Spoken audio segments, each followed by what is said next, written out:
જગ્યા છે એટલે ખુરશી જોઈ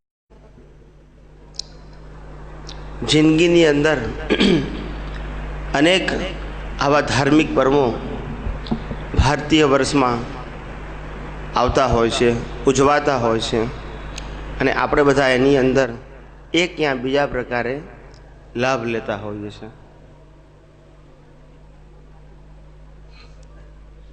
ભગવાન કહે છે કે હે જીવ, આ લાભ લેવાની અંદર તારી જે દાનત છે એ દાનત ચોખ્ખી નથી. શું કહે છે? ત્યારે ભગવાન કહે છે, ત્યારે ભક્ત કહે છે કે હે ભગવાન, હું મારો સમય શક્તિ બધું ખર્ચું છું અને અહીંયા આવું છું ધર્મના સ્થાનમાં, અને છતાંય આપ એવું કહો છો કે અમારી દાનત ચોખ્ખી નથી. એનું કારણ શું? શું કહે છે? આટલો સમય શક્તિ ખર્ચીએ છીએ, તન મન ધનથી અમે અમારી રીતે પ્રયત્ન કરીએ છીએ, તો છતાંય અમારી દાનત ચોખ્ખી નથી, એવું આપ કોમ કહો છો? તારે ભગવાન કહે છે કે હે જીવ, કુદરતનો કાનૂન એવું કહે છે કે આપણી મુક્તિ 10 ડગલા દૂર હોય અને 1 ડગલું પણ ચાલીએ તો અંતર કપાય. શું થાય? 10 ડગલા દૂર હોય ને 1 ડગલું ચાલો તો 9 જ બતાવે ને, બીજું 1 ડગલું ચાલો એટલે 8 જ બતાવે, એટલે અંતર કપાયેલું બતાવે. પણ કે તે તમારા કેસમાં એવું નથી બનતું. ના સમજાયું? તમારા કેસમાં એવું નથી બનતું, અંતર કપાયેલું દેખાતું નથી.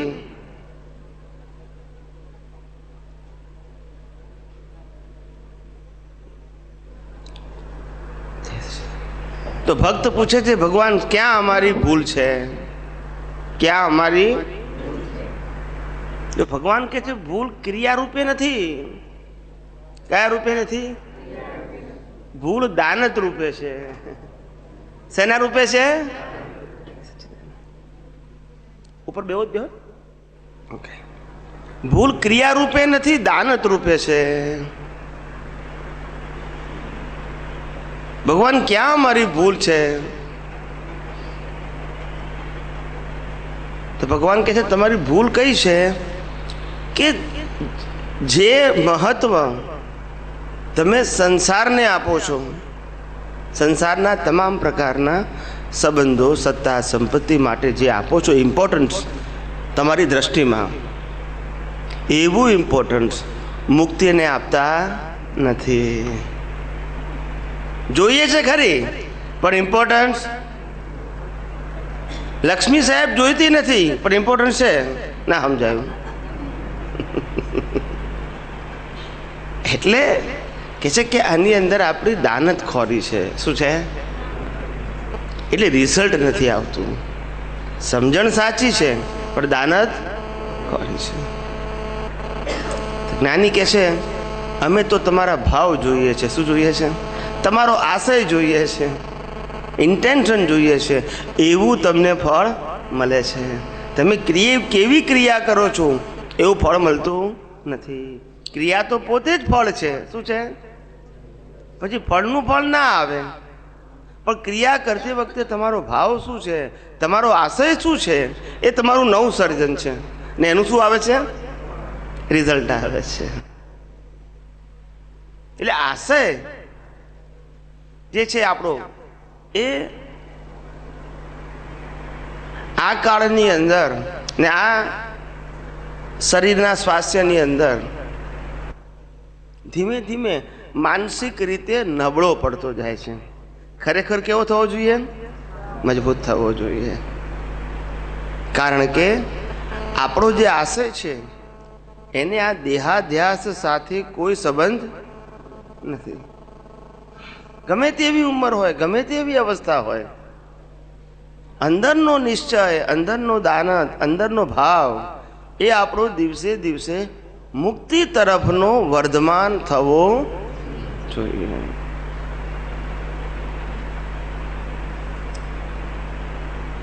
ઘણા બધાને લાગે કે ભાઈ આપણે મુક્તિના માર્ગે આગળ વધી રહ્યા છે, સાચા માર્ગે જ છીએ અને સાચા માર્ગે આપણે જઈ રહ્યા છીએ એવું આપણને કેવી રીતે અહેસાસ થશે? શું થશે?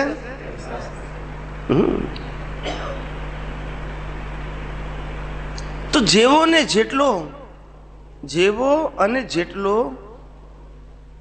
આ કુદરતી જ્ઞાનનો ઉપયોગ જ્યારે જેવો ને જેટલો આપણાથી થાય છે તેવો અને તેટલું રિઝલ્ટ આપણને મળે છે.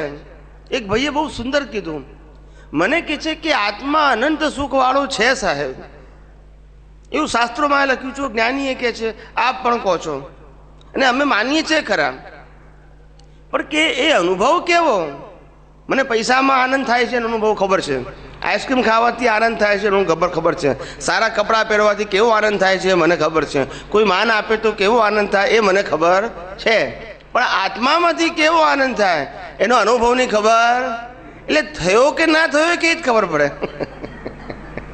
આ તમારા બધાના પ્રશ્નો હું પૂછું છું અને જવાબ તમારા પ્રશ્નો હું પૂછું છું. અંદર તો ભગવાન બેઠા છે, એ બધું જવાબ આપવા સામર્થ્ય ધરાવે છે. શું કીધું? એટલે કોઈ મૂંઝવણ ના રહે કોઈને. શું થાય?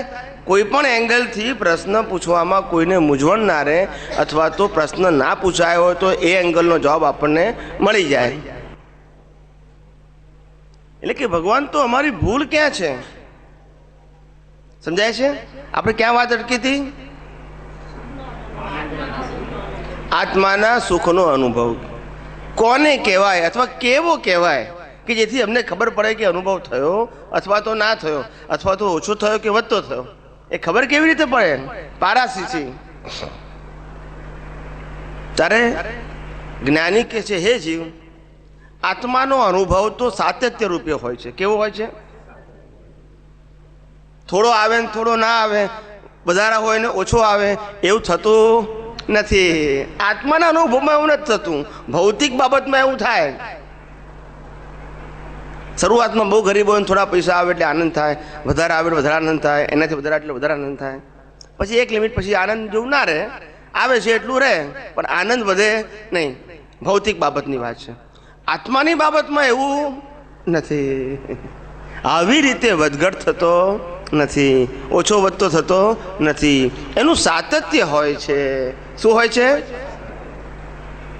એના અનુભવનું સાતત્ય હોય છે. તો એ સાતત્ય વાળો અનુભવ અમારે કઈ રીતે માપવો, અનુભવવો, એમ અમને કેવી રીતે ખબર પડે કે આ આત્માનો અનુભવ છે, સાતત્ય વાળો છે? એ અમને સમજાયું શબ્દની ભાષામાં.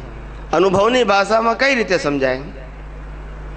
તારે ત્યાં આગળ જ્ઞાની પુરુષ કહે છે કે આત્માનો અનુભવ અસ્તિત્વ રૂપે છે અને આ અવસ્થાનો અનુભવ સ્વભાવ રૂપે છે. શું કીધું? આત્માનો અનુભવ અને આ સાધન કે અવસ્થાનો અનુભવ સ્વભાવ રૂપે છે. પણ તમને નહીં સમજાય વાત હજુ, થોડી જરા ભારે પડશે સમજવામાં. સ્ટેપ બાય સ્ટેપ સમજાઈશ, ચિંતા ના કરશો. એક વસ્તુના ખુલાસા કરીશ. પેલા અસ્તિત્વ રૂપે અનુભવ છે, આનો સ્વભાવ રૂપે અનુભવ છે. સ્વભાવ એટલે એનામાં રહેલો ગુણ, એને આપણે સુખ માનીએ છીએ. આઈસ્ક્રીમનો ગુણ છે ઠંડો અને ગરપણ, બીજું પ્લસ જે કંઈ ફ્લેવર હોય તે, એમાં સુખ છે એ માન્યતા, અને એનો આપણને થાય અનુભવ, એટલે આપણને સુખ લાગે. દરેક વસ્તુની વાત છે. એમ પૈસા બધું છે. તો કે એનો અનુભવ છે એ સાતત્ય વાળો નથી. તો આનો અનુભવ છે એ સાતત્ય વાળો છે. તો કે આ અસ્તિત્વનો અનુભવ છે, અને પેલો એના ગુણધર્મના આધારે સ્વભાવનો અનુભવ છે. ગુણધર્મનો સ્વભાવ. કયો સ્વભાવ? વસ્તુનો. લક્ષ્મીનું ગુણ શું છે? એક્સચેન્જ, વસ્તુને લેવડ દેવડનું માધ્યમ. એનો આપણને અનુભવ થાય છે કે આપણે વધારે પૈસા હોય તો વધારે વસ્તુ ખરીદી શકીએ, વધારે મોંઘી વસ્તુ ખરીદી શકીએ, વધારે સાધનો ખરીદી શકીએ, વધારે સગવડો મેળવી શકીએ, એનો આપણને અનુભવ થાય. આનો અનુભવ કેવો હોય? આત્માનો અનુભવ સાતત્ય વાળો. તો કે અસ્તિત્વનો અનુભવ છે. શું છે? તો કે અસ્તિત્વનો અનુભવ એટલે શું? એટલે કે ભગવાન આત્માનો અનુભવ એ અસ્તિત્વ રૂપે છે અને સાધનો અને અવસ્થાનો અનુભવ એ સ્વભાવ રૂપે છે, એના ગુણધર્મના સ્વભાવ રૂપે છે. તો કે હે ભગવાન, હે પરમાત્મા, આ આત્માનો અનુભવ અસ્તિત્વ રૂપે છે એટલે શું? આ આપણા બધા માટે મહત્વની વસ્તુ છે.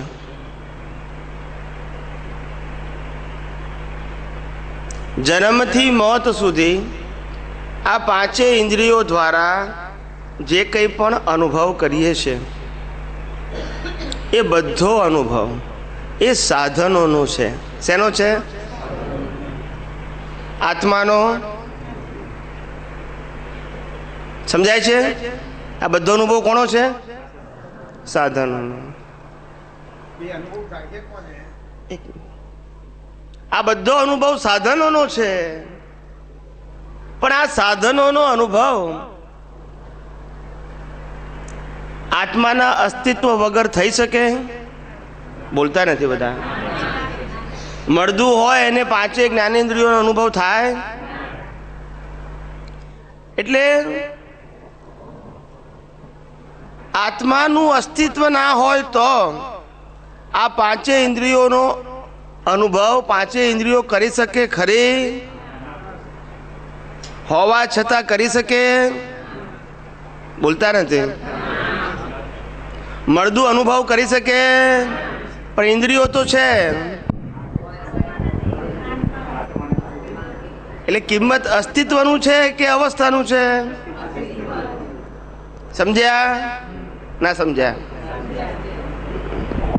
એટલે આત્માનું અસ્તિત્વ હોવું ત્યાર પછી અવસ્થાનો અનુભવ થવો, અને એ અવસ્થાનો અનુભવ અજ્ઞાનતાપૂર્વક થવો એને જ્ઞાની પુરુષે મોહનીય કર્મ કીધું. એ અનુભવ કેવો થવો? અજ્ઞાનતાથી. એ મોહનીય કર્મ. અને જ્ઞાનથી થાય તો નિર્જરા. તો નિર્જરા થાય ક્યારે? પોતાના અસ્તિત્વના ભાનની જાગૃતિ હોય તો અહીંયા આગળ મોહનીય કર્મ હોય નહીં, અને તો કર્મની નિર્જરા થાય. સંવરપૂર્વક. સંવર એટલે પોતાના સ્વરૂપના લક્ષ્ય સાથે, પોતાના સ્વરૂપના લક્ષ્ય સાથે ફાઇલોનો સંભાવે નિકાલ. એનું નામ સંવરપૂર્વક નિર્જરા. સમજાય છે? મારી વાત સમજાય છે? અસ્તિત્વનું ભાન એ પહેલી વસ્તુ છે. પણ તમે કીધું